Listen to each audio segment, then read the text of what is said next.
Hey, it's Gina K hanging out at the Sirius XM studios in Toronto, and I'm hanging out with the lovely Meredith Shaw. Hello. Hello. So welcome to our studio. Thank you. I love it. I know, it's fun, right? On this non-super snowy day, like out east. Yeah. Oh my gosh, I just heard. And Did I'm you going to the see it? ECMAs. So Are you? Yes. I was And gonna ask I'm you now that. like, I texted Tim Jason. I'm like, did you really just get 49 centimeters of snow? Yeah. He's like, yeah. I'm like, Mom, Can you did make you that get your go away? storm chips? Yeah. She's It's like, going to what? ruin my outfits. Can you please make that snow go away? Yeah, I can't wear my satin shoes. Plan everything. So hopefully our friends down east are surviving the horrible white That's wand right. times two. So we're here to talk about your stuff though, not about the Not weather. the weather? I think we should just talk about the weather the whole Should we? time. All right. People aren't sick of that topic at all. Yeah, no, not They at just all. want to hear more.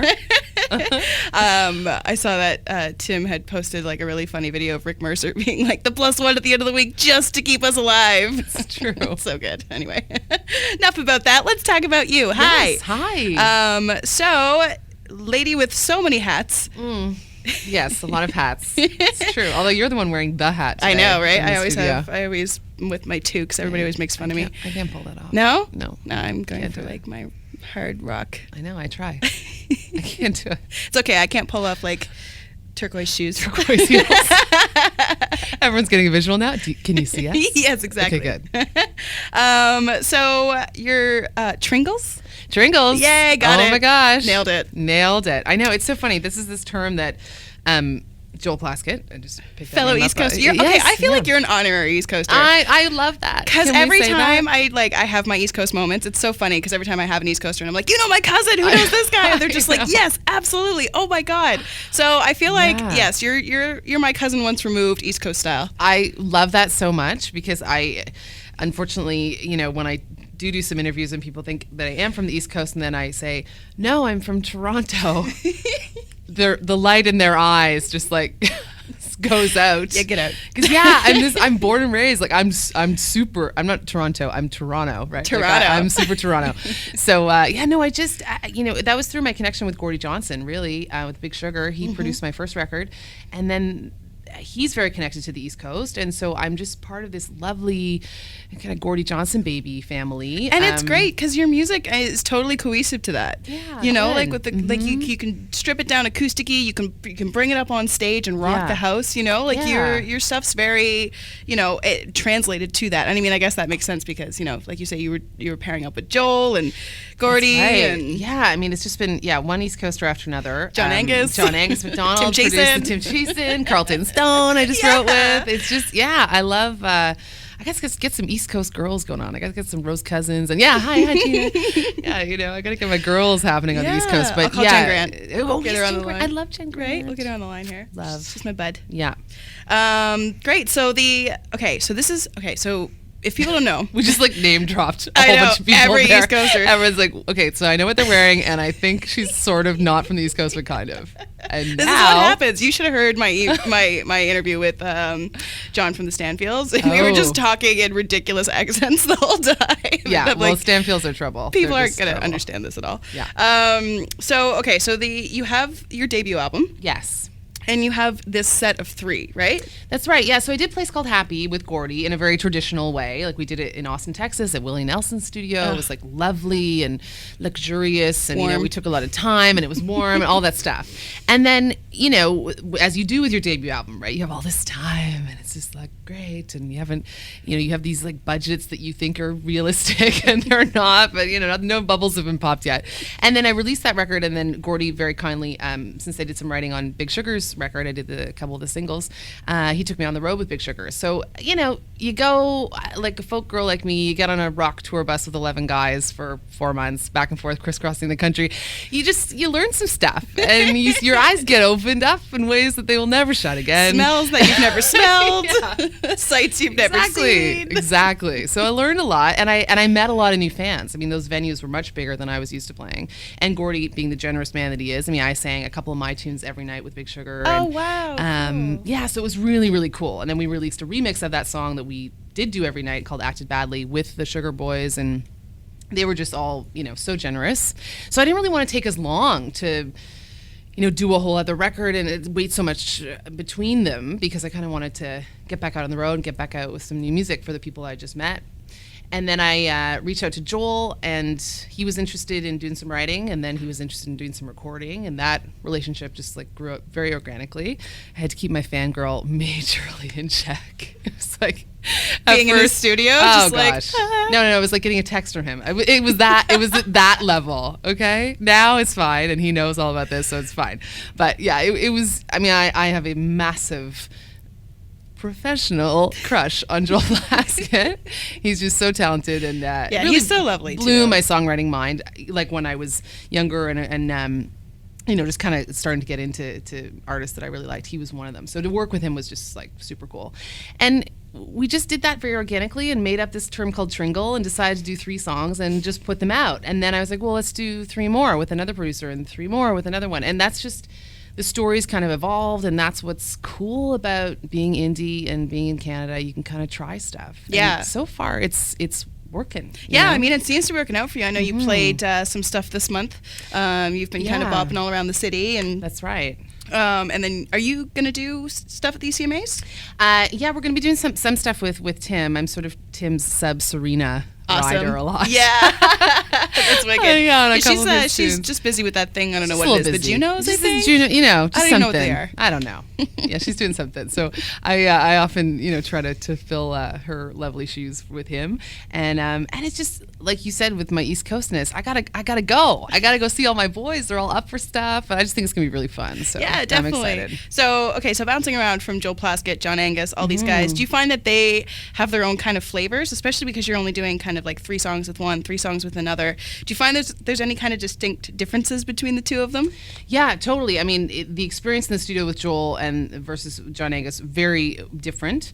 Love them both. John Angus is going to be a very big producer. He has a producer brain and a producer sort of attitude. Like, he's calm, can oversee everything, and I really had a wonderful time in the studio with him, and we've talked often about like what else we're going to do together, because we just seem to really vibe well together. That's great. And Joel was sort of the opposite, also in a wonderful way. We were like mad scientists, artist people in the studio together, which made for some stressful times, because we're both total artists. But I loved exploring every single guitar sound possible with Joel, and every single mic, and his attention to detail. There's a reason why he has such a amazing body of work, is because he just gets in there and picks the best stuff and really hears everything. So yes, different experiences, and I think it was my responsibility as an artist, to make sure that I had a very strong idea of the whole concept, because I didn't want, to do 3 songs with this guy and it to sound like Joel, and then 3 songs with John Angus and it to sound like the Trues. Like, I needed to sound like Meredith Shaw every single time. But yeah, when you hear Joel Plaskett's voice on something, you get to borrow his fabulous collection, basically, of stuff and people's references. They're like, oh, and they kind of perhaps get a little bit more of me because of that. And then John Angus, the Trues are never afraid of a good pop rock hook. That's right. And I love that hooky melody stuff. So we got along really well with that. That's awesome. And for I saw like a little video kind of promotional thing that you did with this one. Yes. You had what was the band? Oh, the Walkerville. Yes, they were so cool. I know, they're great, and they got some new stuff. I was just texting with Pat earlier. They've got some new stuff coming out this year, which is really exciting. Yeah, they're so they're Windsor, again, another Gordy introduction, kind of Windsor Detroit guys, and they are sexy and talented and wear suits. Yeah. What? Yeah, I'm like, I'm in. Yeah, they guessed it on Slide, and it's a sexy song. Yeah, it's a sexy song. I've been spinning it, oh, so good. It's good. Right Press play, which is great. So that's awesome. So you've got all this kind of stuff. Are you working on number 3? Yeah, I am working on number 3, and we're walking down the kind of country road a little bit with this one. Really? Yeah, we've been moving more and more that way, and the people I work with in Nashville and the songs that I've got, I don't want to say left, but the ones that, haven't found their homes with Joel or John Angus, I'm just kind of feeling it I'm wearing my boots a little bit more. That's I'm saying awesome. y'all a little bit more. No, it's all very kind of authentic, and I don't really know if I'm going country or country's kind of lean into what I'm doing. I'm not really sure. I mean, country music is kind of very singer-songwriter right now. Absolutely. So I'm finding like that might be a nice home for me. So we're exploring more of that kind of stuff. And you know what? Contrary to popular belief, you're allowed to have more than one genre under your belt. It's true. It's true. I mean, I certainly think that. But yeah, as a newer artist, people are always like, "Well, what's your music like?" Well, how can I pigeonhole you? Oh, I know it's true. I need to categorize you. But I don't want to be some weird artistic person that's like, "Oh, you can't. I'm everything." Like I don't like to be in boxes. I'm an orb of creativity. It's like I hear that and I'm like, I don't even know who you are. Put yourself in a box, okay? Yeah, just do it. Then you can take the box apart. But yeah. So being a radio host, Yes. as well. Do you find that it's you're very comfortable with the whole like press part of it, and like how you kind of like you have like a almost I guess like not like a marketing mind, but you kind of know how it goes. Like you know how the music business kind of goes more than maybe someone who doesn't sit behind a mic every day. I think so. I mean, the comfort level with all this stuff is, I'm pretty comfortable with it. And I think that just allows you to be more of who you are right away. Like, Yeah. I mean, you turned the mic on. We were basically doing the same thing we were doing before the mic was off, right? And I think that luckily, is something that I've been able to learn through radio. I don't really think it's given me any insights into the music business. I mean, that's, who knows what's going on with that. But yeah, definitely. Most interestingly, the stuff that I do on stage now, people always come up to me after the show and are like, "I love what you say in the middle of the songs." Oh, your banter. Yeah, which is very East Coasty. Which is very East Coasty. And I mean, I've always been chatty, but somehow I think in the past little bit, just because I've been on air, like, you talk in between songs. Like and for very short, and you say what you need to say. And you say what you say, and you have a little joke and a little thing and a story, and it wraps up. So I kind of feel like I'm introing my own song, or radio showing my own songs on stage. But no, I think that's really helped. Nice. Yeah. No, I love my radio gig. They're fun. Are you still radioing? Or did you take some time off while you're... Yeah, I mean, they're very kind with giving me time to do what I kind of need to do, because I think they appreciate having someone that's actually in the business and touring and playing with different artists. So, yeah, I mean, they gave me a lot of time off with Big Sugar, which was very nice.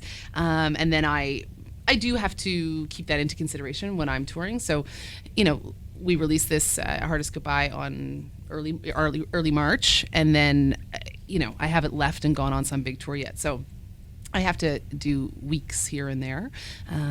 But East Coast we're coming, Nashville we're coming. All That's that good great. stuff. Yeah. So what's coming up for the summer for you? Any kind of big tours or? Yeah, well, we're gonna do. Yeah, we're definitely gonna go east, and we're gonna go to Nashville, and then we've got Canadian Music Week in North by Northeast. We'll be showcasing there. So hitting up Toronto again, hometown, and then we're already. I throw this festival called Girls Who Believe Fest in. Oh yes, this is your October. thing, right? Yeah. Okay. So we're already booking for that and getting ready for that. And we have some very cool artists that are thinking about kind of taking part this year. So I'm excited to dig into that. And I mean, that's a bigger job than I ever thought it would be, but I love it. And it's all for a really good cause, Girls Inc. And so, we're already getting going with that. So. Yeah, so it's going to be a busy summer. Busy summer. Awesome. Yes. Well, good luck out there in Snowland, Nova Scotia. Thank you. And hopefully we'll see you this summer, especially with your Girls Who Believe festival and all that. And thanks for hanging out. Thank you. Thanks for having me. Yeah.